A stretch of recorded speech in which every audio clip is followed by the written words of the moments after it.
Hello, everyone, and welcome back to the Sensitive Podcast. I am your host, Kimball, Somatic leadership coach for highly sensitive and neurodivergent entrepreneurs.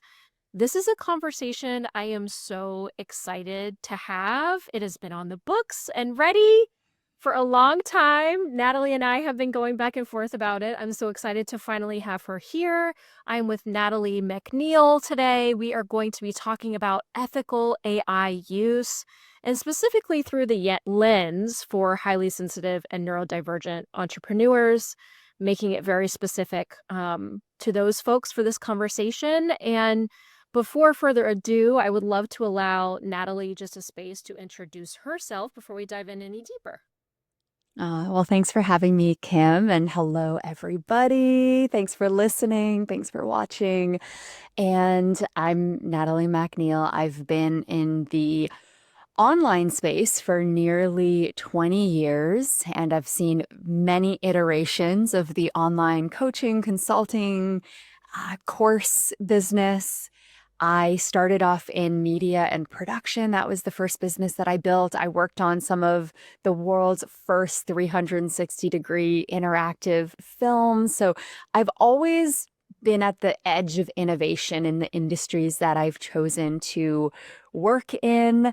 My company won an Emmy that you'll see behind me for the world's first 360-degree interactive documentary many years ago, going back to 2011. And I also built an international community of women entrepreneurs and leaders over the years. Today, I work beyond just with women and really prepare people for the future that is coming. How can you future-proof your business, your career? How can you prepare yourself and your nervous system for the future that is coming? I think we're going to go through radical change over the next few years. We're already in it, and it is my mission to help people to embrace that future that's coming with hope and also with a sense of optimism and really looking at the opportunities. The sense of optimism, because when you're in an optimistic state, you're more likely to see the opportunities instead of getting swallowed by fear. So that feels like my role right now in the world. And I have a lot of interesting things that I could share from my career. I've done a lot of leadership coaching over the years as well. But that feels like the most important thing for you to know is what I'm focused on right here and now. Yeah, well, thank you for sharing that. I already learned new things about you. I didn't know the Emmy and that role. That sounds really, really cool. And like I mentioned at the very start of the podcast, I truly feel so fortunate to have you on here and having this conversation because, of course, I have a lot of conversation with my coaching colleagues, with other business owners, with other entrepreneurs, and there's all this chatter about AI, and it's just one of those topics that I'm like, I really want to have this conversation.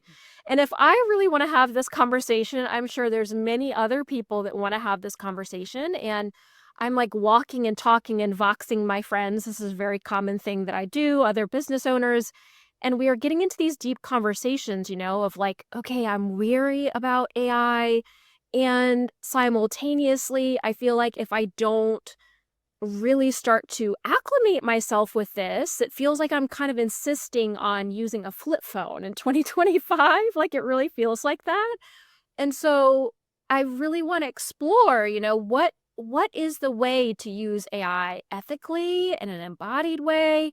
What does that look like in practice for a small business who may have some of these concerns about carbon footprint, attribution, privacy, flattening your own creativity, all of these things? Yeah, I love this conversation. It's the conversation I've been having out in the world as a futurist, and ethical and embodied AI is one of my favorite topics. So what does this actually mean? I'm an embodiment practitioner for many, many years, have trained in breath work and emotional freedom technique and other somatic coaching tools and techniques. And it's something that I've taught over the years as well.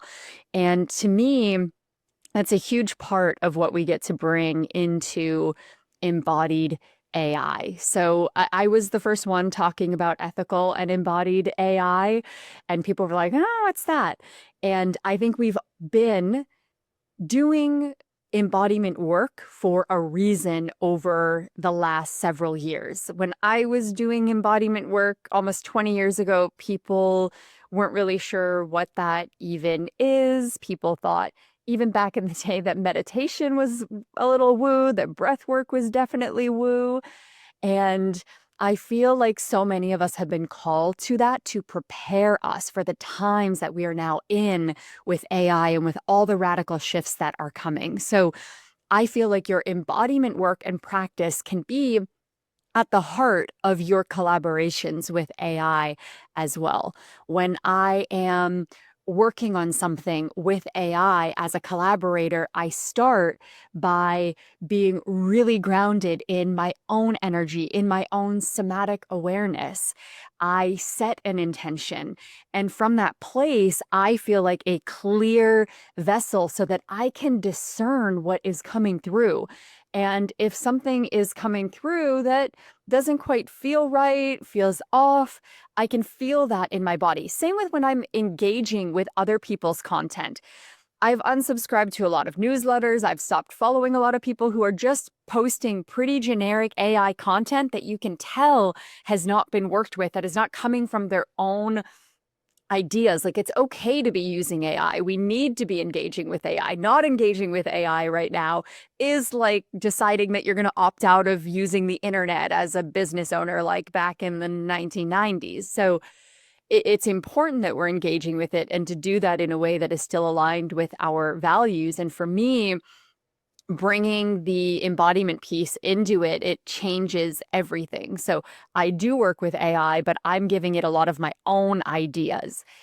Ethical AI to me is about creating custom GPTs, creating custom workflows that are actually built on your own body of work and your own ideas and your own voice. So I have a process for doing that that I teach in my program AI Dream Team, and that I've been out teaching pretty widely on stages and podcasts, because to me, that is how we can individually uh, use AI in a more ethical way. And there's a much bigger ethical conversation that we could have, and a regulatory conversation, but I like taking it down to what we can each be doing. And by training AI on ourselves, that's a big way that we can all engage more ethically with it. Mm. Well, I want to back up for one moment, and I want to say that we are recording this on October 28th, 2025. Thank you. I was supposed to say that at the beginning, and it just slipped my mind and I forgot. And that's important because things are changing so rapidly in the AI space all the time that it's really good to obviously have a context of when we are recording this. So that is the date and time of our recording here, folks. And you talking about embodied AI use, Natalie, brought up a lot for me, actually, that I wasn't expecting of where this conversation to go. It's really exciting for me because you know how people sort of demonize money all the time, and there's kind of a wide understanding now that money is just an amplifier of what's already there, like what's already inside you. And that's the sense that I got with what you were saying of the embodied AI use, right? Is like, okay, if I'm somebody that I know in my relationships, I have this tendency towards enmeshment, perhaps, or codependency, or like these are some of my relational just patterns, for lack of a better word, that's likely going to show up in your AI use. It's going to amplify it, right? And Absolutely. so you being able to say, okay, before I sit down, I really get anchored, grounded, centered, and my own frequency, my own ideas, and I know what I am bringing forward. And it's that collaboration was the word that I heard you use, rather than, oh, I'm just sitting down and asking it to sort of vomit the answers to me, and I've got no thought leadership of my own going on here. So that idea of the AI being an amplifier really stood out for me. Mm. Yeah, I think this is really important to highlight for everybody, because AI is a big amplifier. It will amplify your shadow and your patterns. It is doing that for us collectively as well, which is why your own embodiment practice and your discernment. I think embodiment and discernment are superpowers in this age that we're in, because you will see things on social media or wherever it is, and you will feel in your body that there's something off about it. It doesn't feel right. Like, pay attention to that, especially because with AI and how it's going to amplify our collective shadows, there's going to continue to be a lot of misinformation shared. There are a lot of deep fakes that are being created now. There was a deep fake from just last week of a politician in the United States. And that deep fake ended up being shared very widely in a commercial as well as in online spaces, on X, on Instagram, in social content and posts.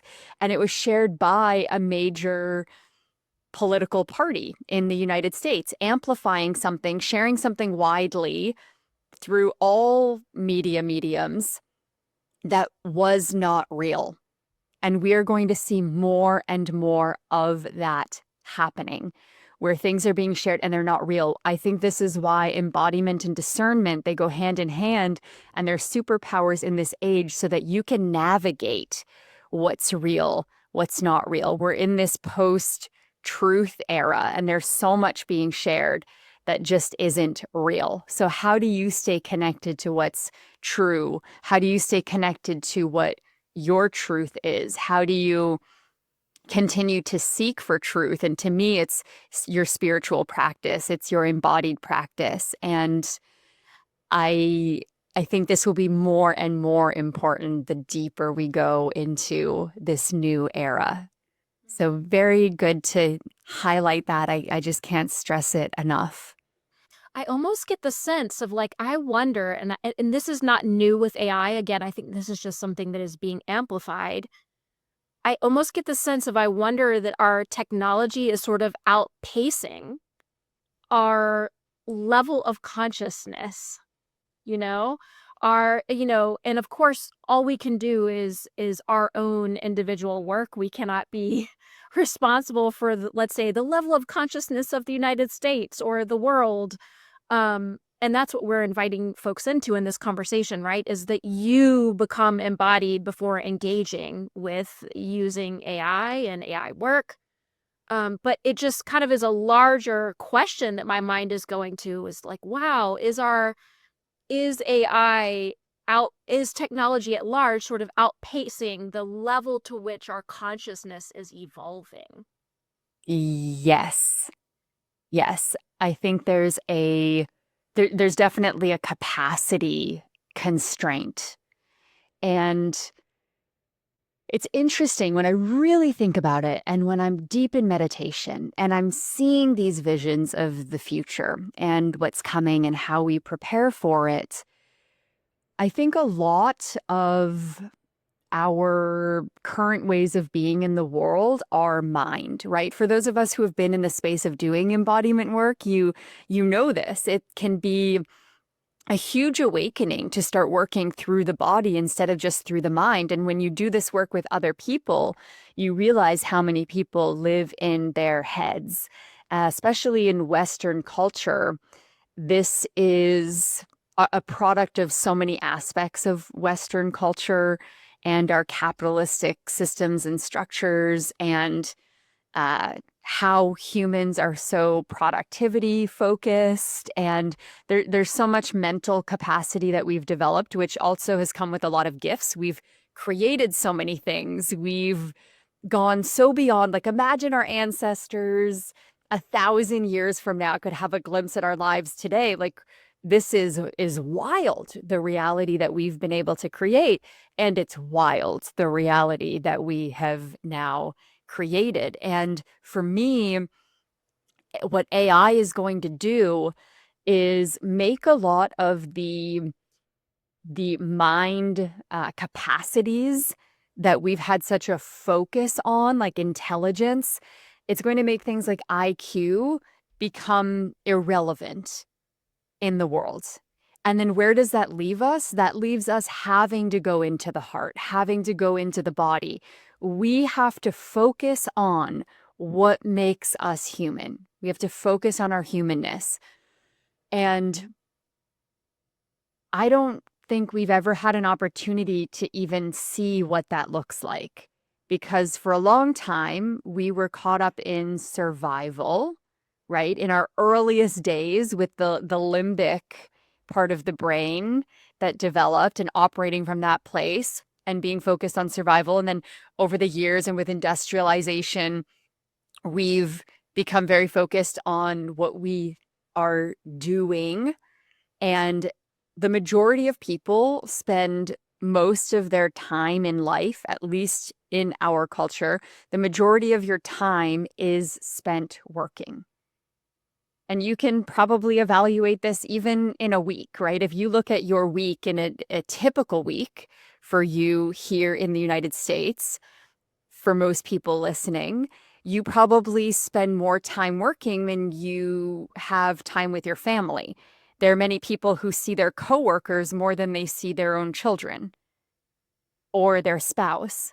And that's all a product of our culture. So with AI and with the dawn of superintelligence and AI being more intelligent than the most intelligent person on the planet, I think this is a deep invitation for us to get into what it actually means to be human and to dive deeper into exploring the heart space, something that AI does not have access to, a body, exploring this human body, right? And this is why I say I think many of us have been doing embodiment work over these years for a reason, to prepare us for this and to also prepare us to be leaders in these times and guides in these times. And that's going to be a very important role.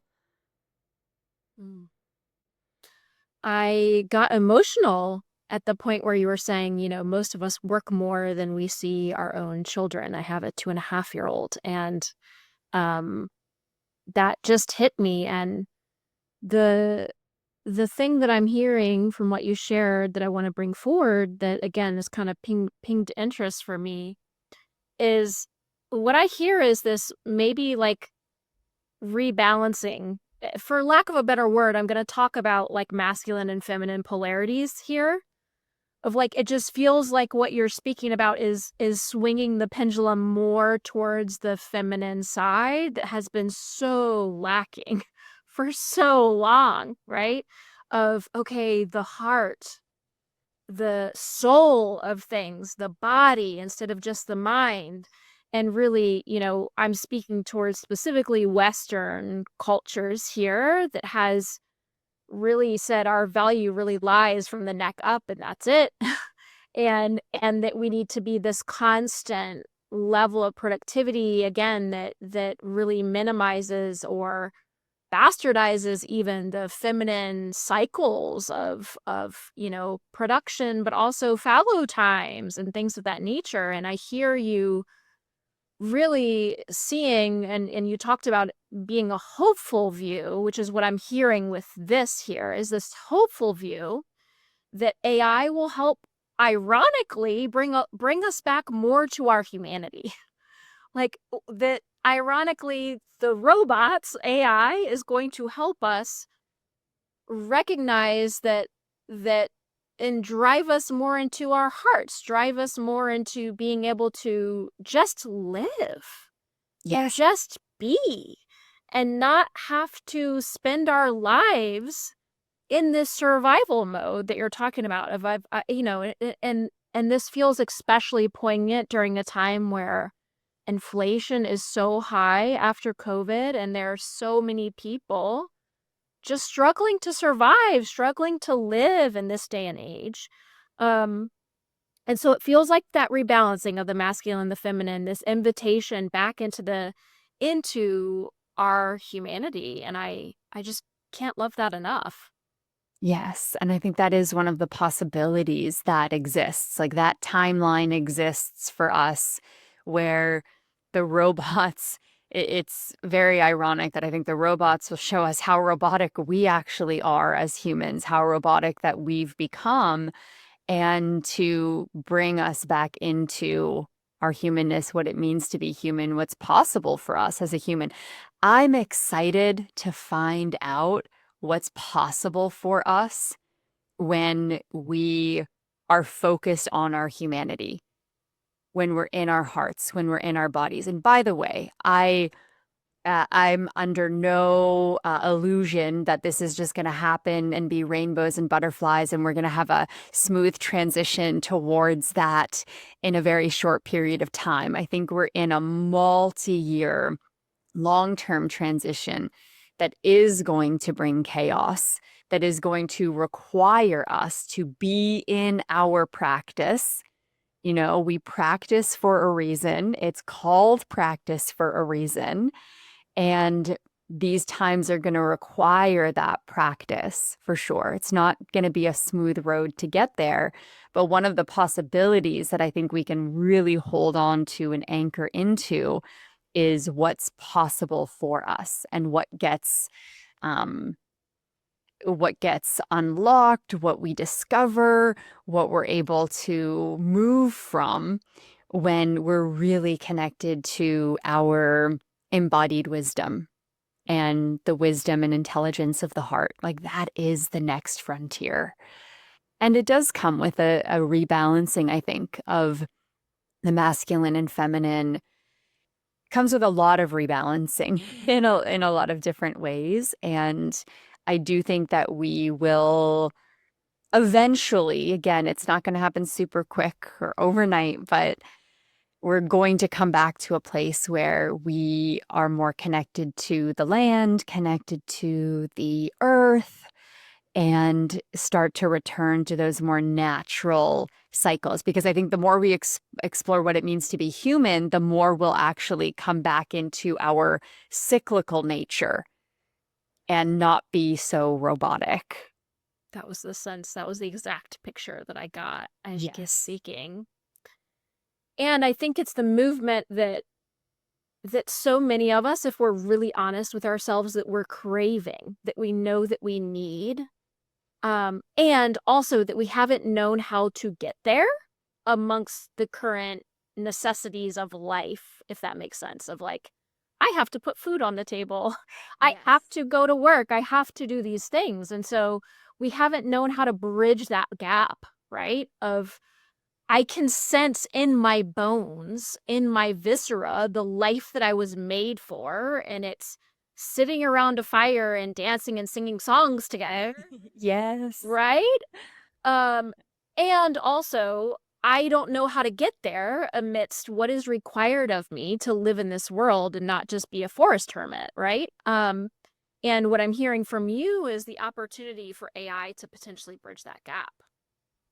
Yes, I think that's part of our work right now is how do we create that bridge? What does that actually look like? I've been part of conversations with a lot of people, including people in government positions and people who are very, very wealthy, who uh, are advocates for universal basic income. And I think that that's going to be really important for us to explore. We're going to be forced to create solutions. And I also want people to be really aware of that because I think there is this fear in that bridged space, right? And it might be quite challenging, especially in these early years to navigate, but we will be forced to create solutions.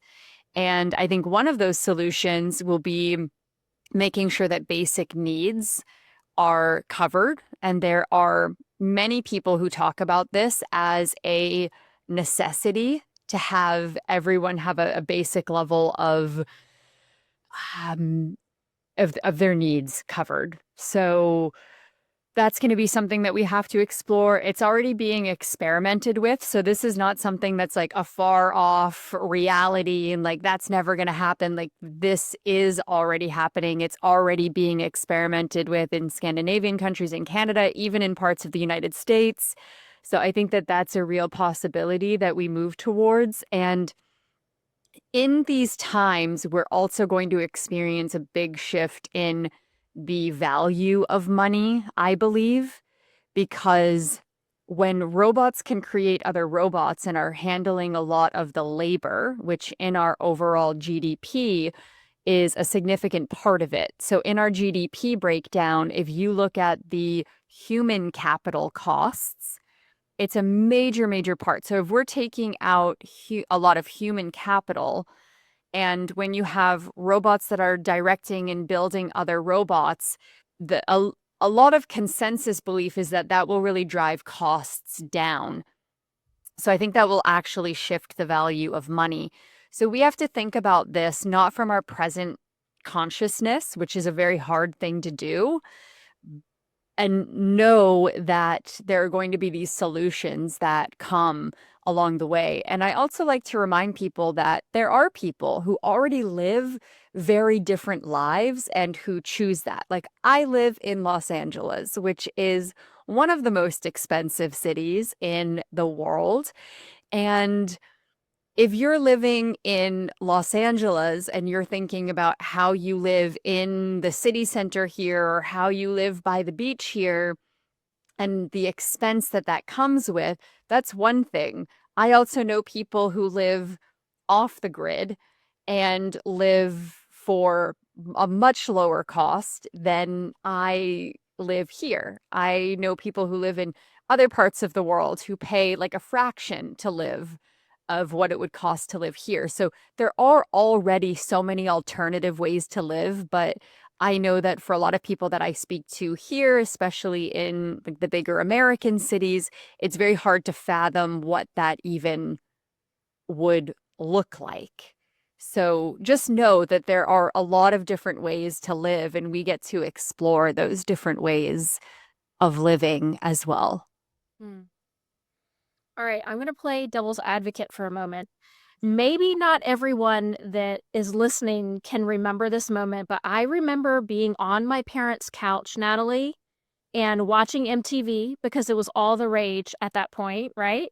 And just seeing this huge like Y2K was coming, and it was this huge transition that we thought all the computers were going to crash and everything was going to go wrong, all of the things. And I remember when I was younger and, gosh, I can hear the sound of like the dial-up internet happening, right? It was just on the verge of all of these things, Y2K, internet coming to play in a big, big way. I didn't have a cell phone until I was in college. So I'm in that like last generation, right? That remembers life before a lot of these things. Like that I was kind of the last generation that grew up without cell phones.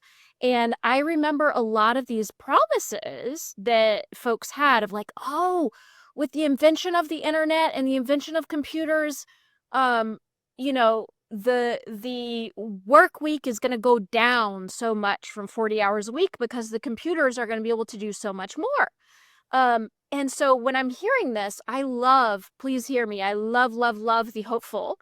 And there's also this little incredulous side within me of like, I've heard this before. I heard this when there was kind of the rise of the internet era, and they told me that work hours were going to be less, and if anything, they're more, right? So I'm curious what you would have to say about that. Yeah, I also remember those times and remember growing up still like riding my bike around the neighborhood and being outside and not having a phone. I did get my first phone though when I was 16, my little black and white Nokia phone that I really, really loved that made me feel like I had more freedom.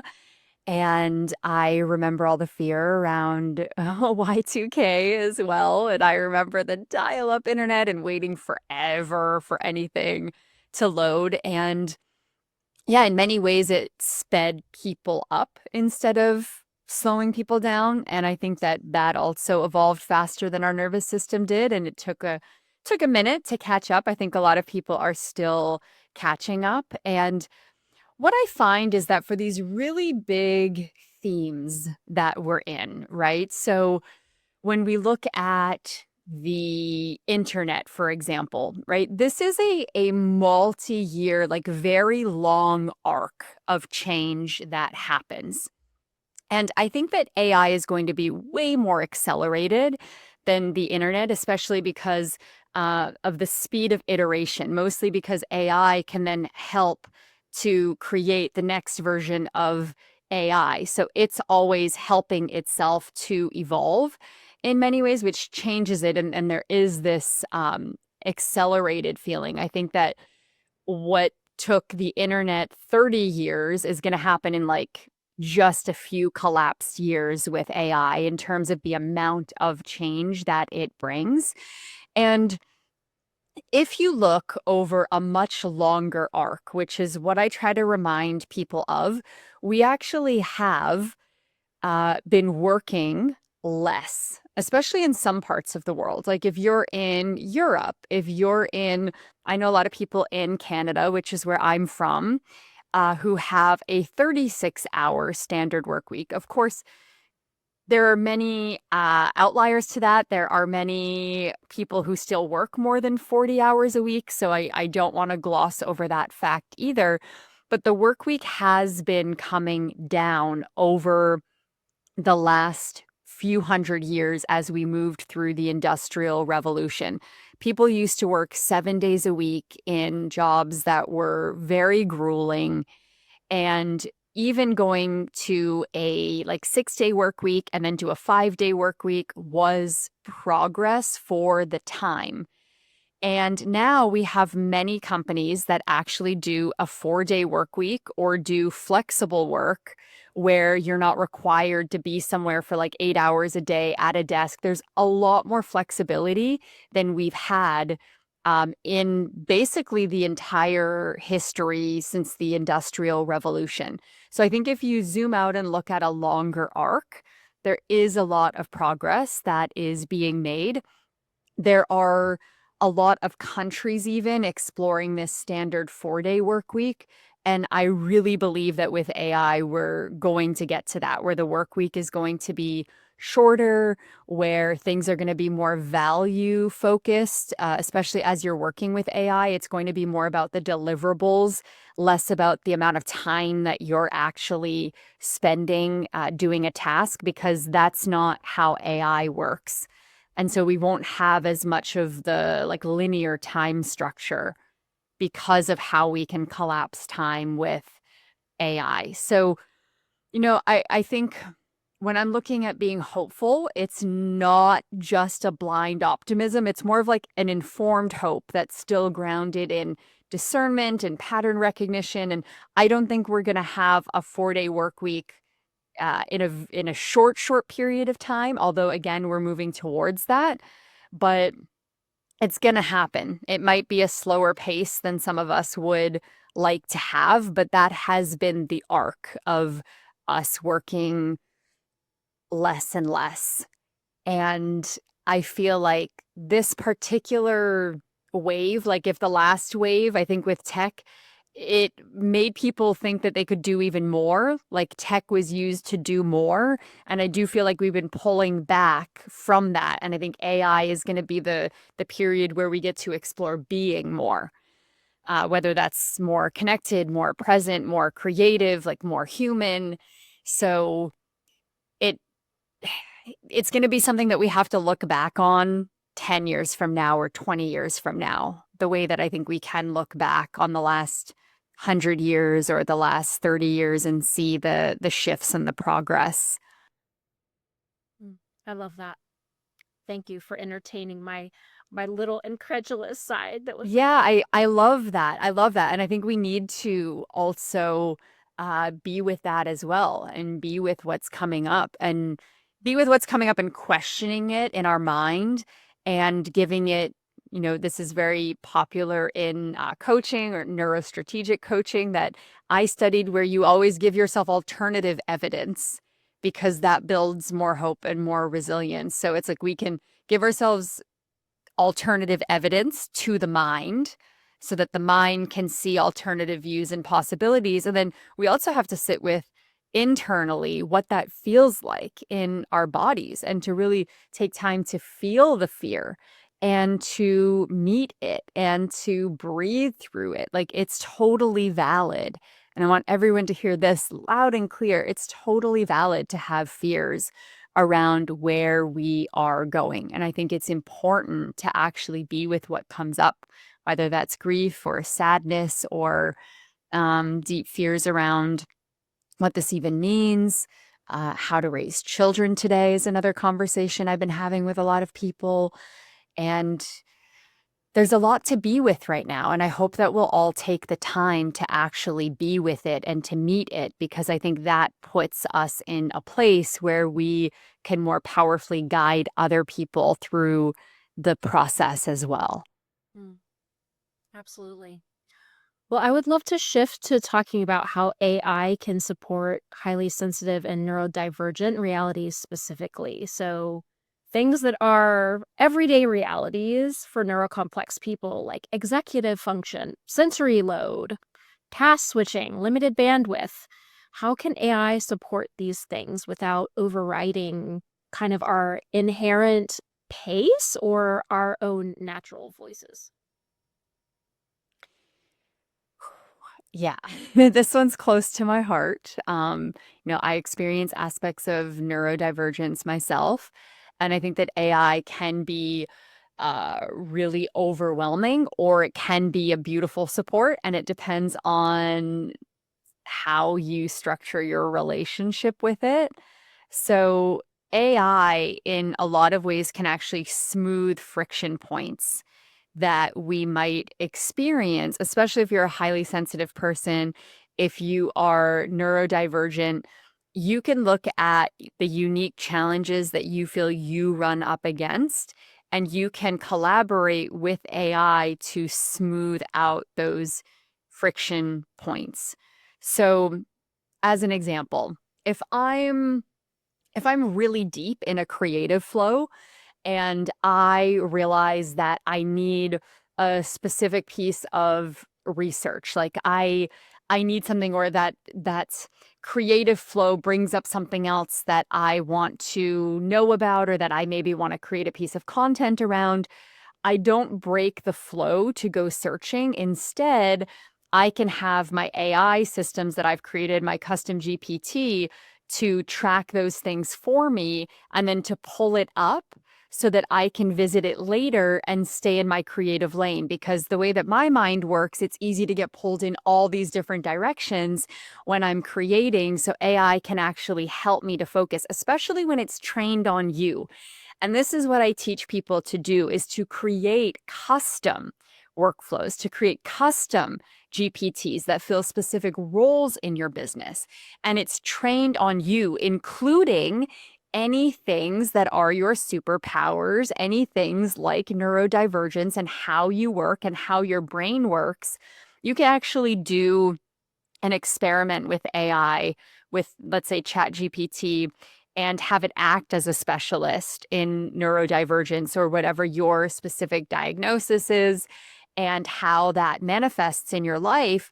And you can have it do a brain evaluation for you and to guide you through some of the things that you might want to include in an instruction set for a custom GPT, so that it can keep you focused and on track, and so that it can meet you where you are. That might mean even shorter responses to things rather than really long responses, and being able to train a role in our business. Like, let's say it's a marketing strategist role that we're creating through a custom GPT, and we can choose how it delivers information to us and how it asks us follow-up questions to be aligned with how we prefer to work and what will keep us um in our creative flow. So that's just one example. You can also use something that I call capacity aware prompting. So I will literally tell AI, I'm experiencing higher sensory sensitivity today. Please present any information you're giving to me with really, really clear points, and present it as simply as possible.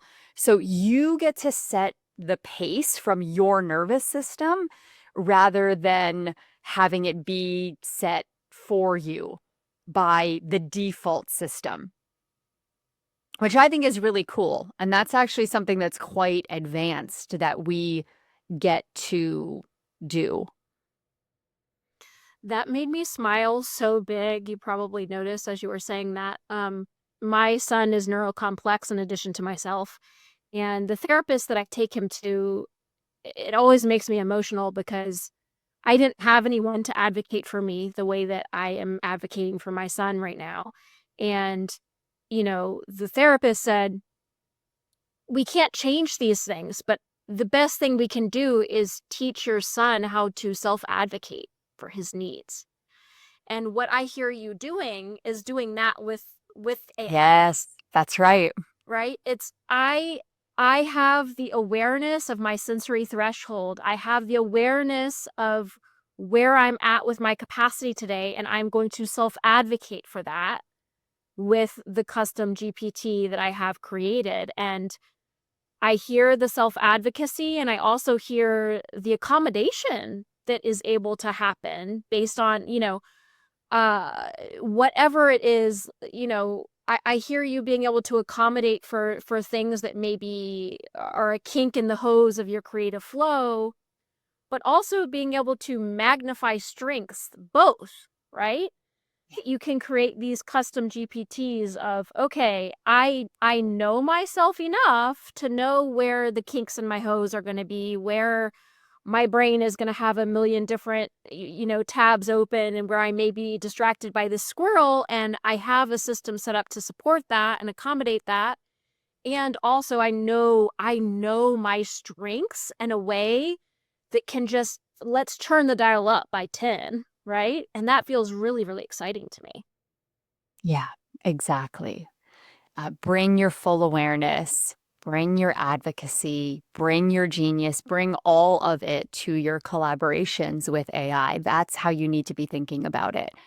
And this is not something that many people have had accommodated in the past, right? In work environments, in workflows, in trying to fit into the default world.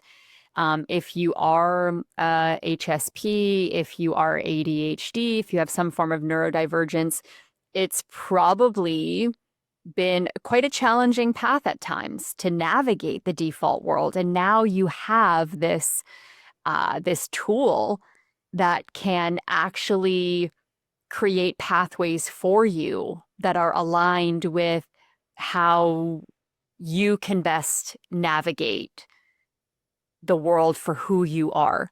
That's pretty amazing that we have that. That makes me want to cry because I know myself as a neurocomplex person, just this sensation, and I hear it over and over again, obviously with the population that I work with, this sensation of I am a square peg that has been attempted to be shoved in a round hole my entire life.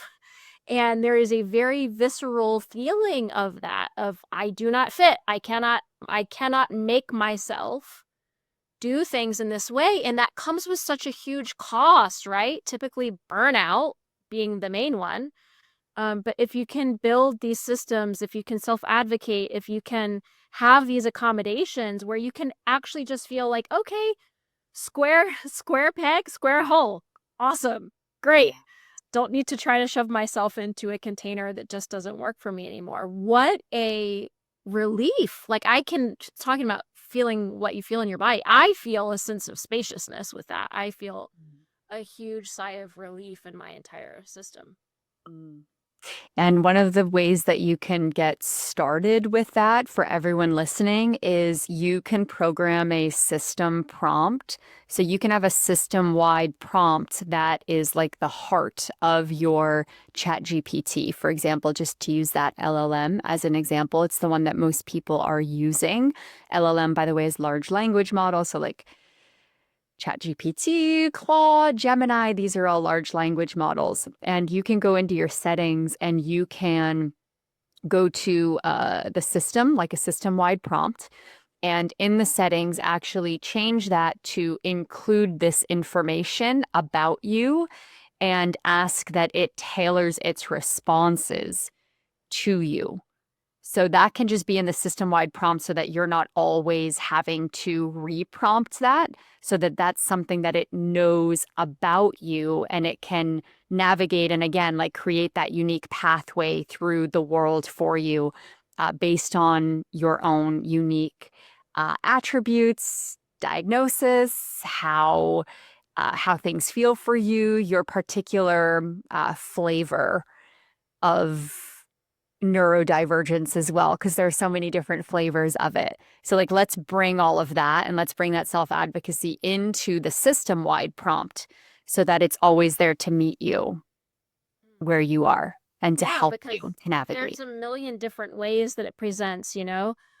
When you've met one autistic person, you've met one autistic person. When you've met one person that has ADHD, you've met one person, right? There's a million different ways that it can present. So just knowing these things about yourself and being able to set that up so you're not having to constantly prompt every single time.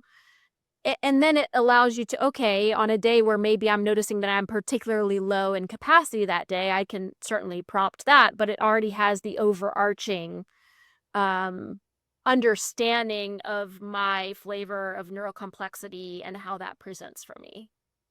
Yes, absolutely. And when we get into all the ways that AI is going to radically change the world, like it's going to change every industry, every system, every structure, every institution. When you look at something like education, right? Imagine now kids have their personal AI tutors and mentors that are helping to teach them and guide them. And they do this with that awareness of who this child is and of their unique needs to navigate through that, to offer customized education, to take curriculum and customize it for a student. Like, there's so many exciting possibilities. Mm, I love that so much. Is there anything that you wouldn't outsource to AI in your business? That I wouldn't Yeah, that you outsource. wouldn't. And maybe the answer is no, but I thought it curious to ask. Yeah, that's an interesting question. So I find myself doing a lot of initial ideation on my own because everything that I've ever created has come from a deep calling. And I feel like the seed still needs to come from me moving forward. Like AI can help me refine and expand on it later, but every business I've created, every book I've written, it comes from this deep place. So just because AI can help us do like a million things, I still want to use it as a collaborator with a very specific intention and for a specific purpose. So I still sit with what I feel is my highest and best use in the world. That's one of my North Star questions that I have in my life and in my business. And I sit in meditation and I contemplate what I think I can be bringing to the world right now. And I contemplate what my unique genius is and what I'm here to do. And I still let things arise from that place because AI can give you a strategic plan and be like, hey, for what you do and for your career, here's your whole strategic plan and a trajectory for you to, expand in it. But is that really true for you? Is that the most aligned path for you? So I like to start within myself and then I'll collaborate with AI on those next steps. If something's like a really complex human issue decision that needs to be made, I'll again sit within myself as well. I think things that require a level of like moral discernment, that's where we really need our embodied wisdom. That's where I think we need to actually sit with something on our own. So those are some of the things. And, I'm sure more and more things I'll learn that maybe I don't want AI to be doing. I'm also in this space where over the last few years, I've done a lot of experimentation so that I can teach entrepreneurs from that place. So I'll pretty much experiment with handing off most things to AI, but then I'll scale back sometimes too and be like, no, this is something that I'm going to do. This is something that our team is still going to do and start with. And then here's how we're going to use AI and the specific way we're going to use it to get to the outcome that feels in alignment for where we want to go, in alignment with our values, and also feels like the right path for us. Because I do see AI taking people way off course, right? It will give them a plan, it will give them a strategy, and people are like, oh, AI knows better than I do. AI is giving me the plan that I should be following. And I think that that's really dangerous territory to be in. It's like the airplane that if you get on a plane and it's programmed, because, planes are programmed to get us now where we need to go. The pilots don't do a lot of like hands-on touch. um, they could probably just fly themselves. I think they do a lot of the times now.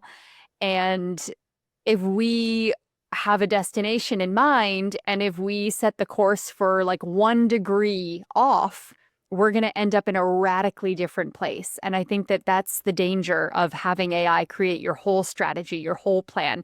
This is why it's important that you know where you want to go. You have that destination, and then you can ideate with AI and strategize with AI to make sure that you're still going somewhere that's most aligned for you.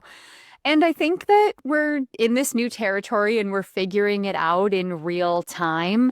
So we'll make those decisions as we go.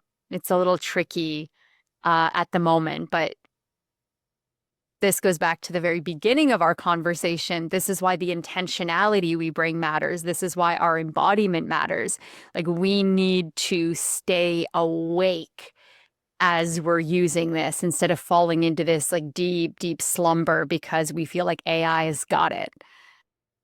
Yeah, that's exactly what I was going to say. This feels like it brings us full circle of that embodied anchor. What is inside me? What is my intention being the starting place? So I love that. Well, before we dive into my rapid fire questions here at the end, I would love to hear how folks can get in touch with you and learn more about your work, Natalie. Yeah, thank you. Definitely come and visit me on Instagram at Natalie MacNeil. That's MacNeil. And I do write a newsletter called The Future Thread. And it's everything I'm experimenting with, learning, contemplating. It's like real time what I'm reading, researching, working on, how I'm working with AI, the tools that I'm working with. So you can come over to nataliemacneil.com/newsletter if you want to sign up for that and continue to navigate this brand new world that we're in together. I love it. Well, is there anything that you'd like to say in closing that feels like it needs another moment to wrap up from our podcast today?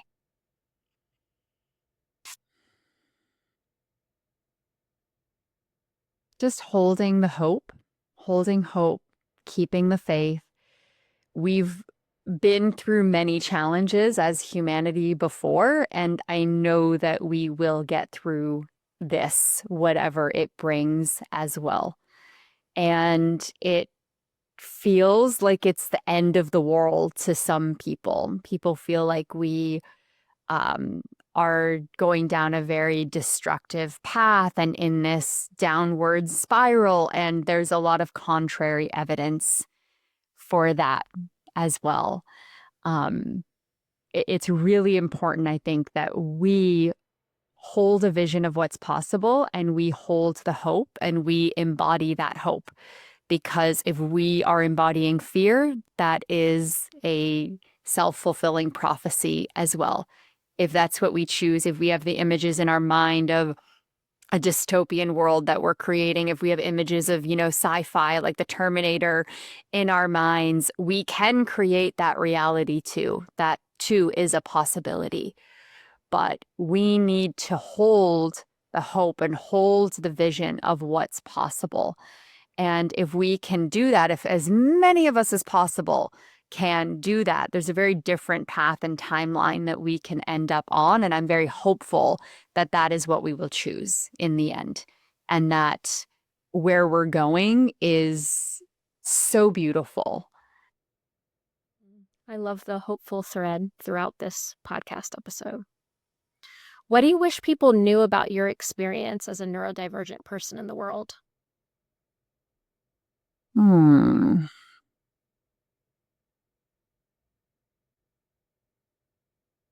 Think it's not just about my unique experience. It's just recognizing that everyone has a different way of navigating the world, of seeing the world, of experiencing the world.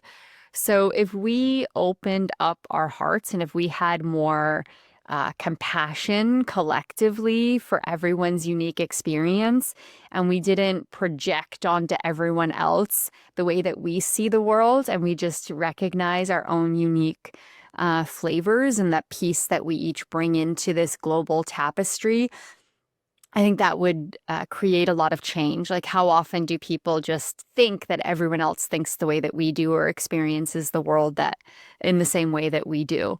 So that would be my wish, and what I want people to know is that everyone's just experiencing the world in a very different way. So let's have some compassion and let's try to um, make space for what's different from our own worldview.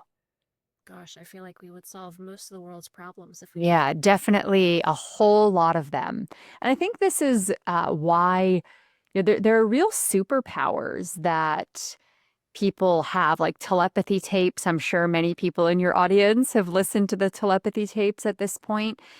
I feel like those are some of the superpowers that are going to be unlocked and maybe more widely spread in the future as well, as we move more into what's possible with our mind capacities, with our heart capacities, with our extrasensory perception. So I think that there's a lot that we can learn from people who are autistic, from people who have different forms of neurodivergence. There's a whole lot that can be learned for this age that we're moving through. Hmm. What's the last thing that truly inspired you? I just led a retreat in South Africa. It was an amazing luxury safari experience for a week. And being out there, so we would be out on drives and out in nature with the animals for 6+ hours a day. And being in nature in that way, being with these big animals, being in the animal kingdom instead of in the human world. You know, the laws of the animal kingdom are very, very different. And to spend a week immersed in that, to feel the energy, these like force fields that are around these big animals like an elephant or a giraffe was deeply inspiring and nourishing. Hmm. I love that.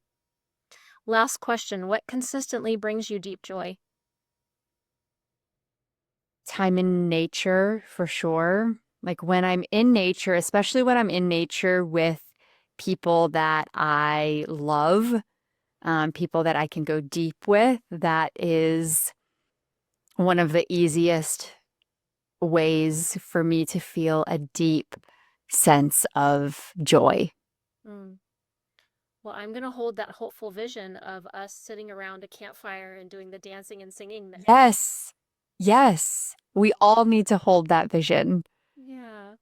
Well, this conversation has been so rich and such a gift. Thank you so much for just how intentionally you are approaching AI use with so much embodied wisdom and ethics and care.